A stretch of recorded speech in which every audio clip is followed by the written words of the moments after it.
Lesson 43. Lesson 43. Fully insured. Fully insured.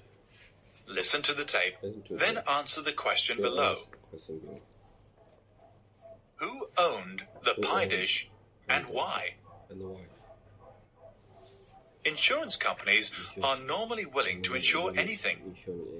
Insuring public or private property is a standard practice in most countries in the world. If, however, you were holding an open-air garden party or a fete, it would be equally possible to insure yourself in the event of bad weather.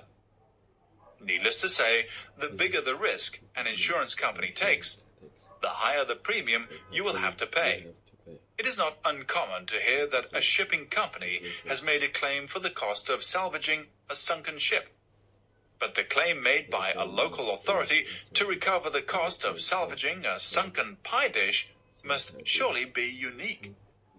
Admittedly, it was an unusual pie dish, for it was 18 feet long and 6 feet wide.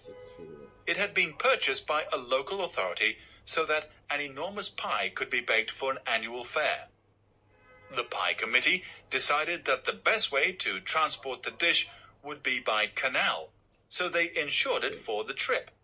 Shortly after it was launched, the pie committee went to a local inn to celebrate. At the same time, a number of teenagers climbed onto the dish and held a little party of their own. Dancing proved to be more than the dish could bear, for during the party it capsized and sank in 7 feet of water. The pie committee telephoned a local garage owner who arrived in a recovery truck to salvage the pie dish.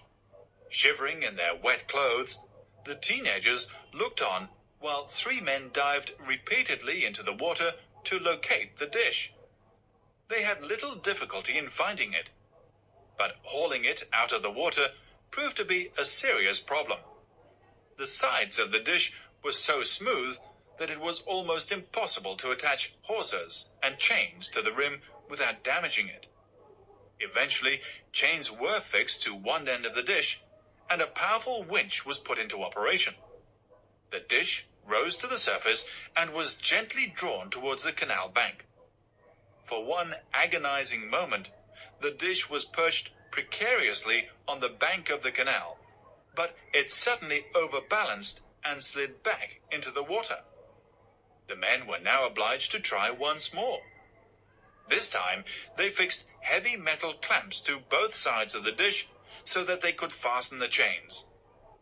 The dish now had to be lifted vertically because one edge was resting against the side of the canal. The winch was again put into operation, and one of the men started up the truck. Several minutes later, the dish was successfully hauled above the surface of the water. Water streamed in torrents over its sides with such force that it set up a huge wave in the canal. There was a danger that the wave would rebound off the other side of the bank and send the dish plunging into the water again. By working at tremendous speed, the men managed to get the dish onto dry land before the wave returned.